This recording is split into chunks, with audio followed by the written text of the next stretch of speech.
Charlotte could listen no more in silence.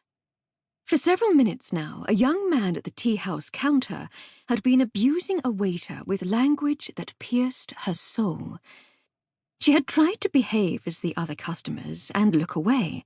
After all, who did not understand the pain of being disappointed in one's hopes for a warm currant scone? But finally her patience broke, and she simply had to speak by such means as were within her reach, namely, a volume of Dickens she had been reading over tea and sandwiches. Rising from her chair, she cast great expectations at the young man's head and then settled down once more to her luncheon. The young man roared. Clutching his head, eyes blazing, he glared around the cafeteria. "Who did that?" Charlotte raised one delicate, lace-gloved hand. "He did," she said, pointing to a dark-haired gentleman at a nearby table. Several ladies gasped. Her chosen scapegoat, however, gave no reaction. Charlotte was unsurprised.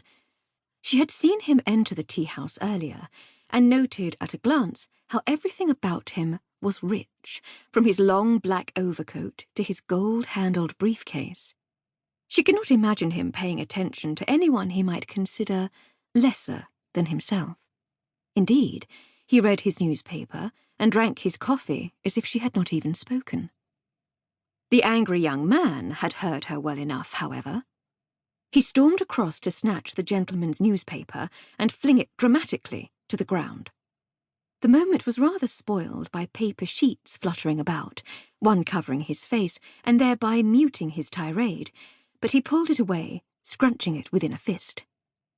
"What do you think you're doing?" he demanded, brandishing his knuckles along with the rumpled paper. The gentleman blinked composedly. "I beg your pardon?" "You throw a book at me! Stand up, mister, and face justice!" "Don't be ridiculous," the gentleman replied, unmoved. Charlotte noted that his voice was rich, too, with a slight accent woven through like gold thread. "Compensate me for my newspaper, then return to whatever gutter from which you crawled. You are disturbing the peace." "I'll give you disturbing!" The young man grasped the coat lapels of the older and hauled him from his chair. "Goodness me," Charlotte murmured, leaning back as the men stumbled against her table. Screams arose from the other patrons, but Charlotte did not indulge in shock. Her teacup was rattling in its saucer. Her sandwiches almost leaped off their plate. If she sat around gasping, luncheon would be entirely spoiled. With a sigh, she stood, laying her napkin on the table.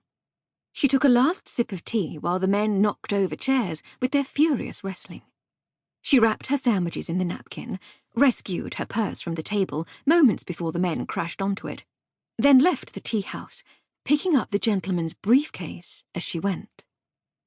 A tiny bell tinkled as she opened the door and stepped out. A breeze plucked at her strawberry blonde coiffure, but was unable to disrupt it. Charlotte paused, squinting against the lambent afternoon light, and considered her route ahead. St. James's Street was busy as usual, with a bright drift of ladies going about their regular business, shopping and sightseeing, and generally making a promenade of themselves.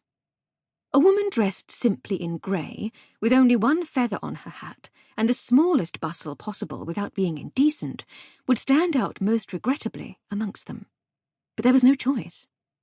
She closed the shop door just as a teapot smashed against it. From within the premises came a lady's anguished cry, and then a man shouted, "Where is my briefcase?" Charlotte straightened her modest hat, hung her purse from the crook of her elbow, and proceeded along the street. She had not gone far when the tinkle of a doorbell shook through her consciousness. Without glancing back, she began to lengthen her stride. She managed to cover several yards of St. James's Street within moments, and, nodding to acknowledge a police constable who veered in his path to make way for her, turned onto King Street. Almost at once, she found herself stalled by a half-dozen ladies laughing together as they moved at a rate that barely qualified as strolling. Charlotte managed to tap her foot impatiently, even as she edged forward behind them. "Stop! Thief!" arose a shout from St. James's Street. the force of its anger making it clearly audible despite the distance. Charlotte attempted to circumnavigate the ladies without success. Really, people had no consideration for others these days. How was one supposed to effect a robbery when dawdlers blocked the footpath in this disgraceful manner? There left her no option but to cast off all decorum and step out amongst the wagons on the road.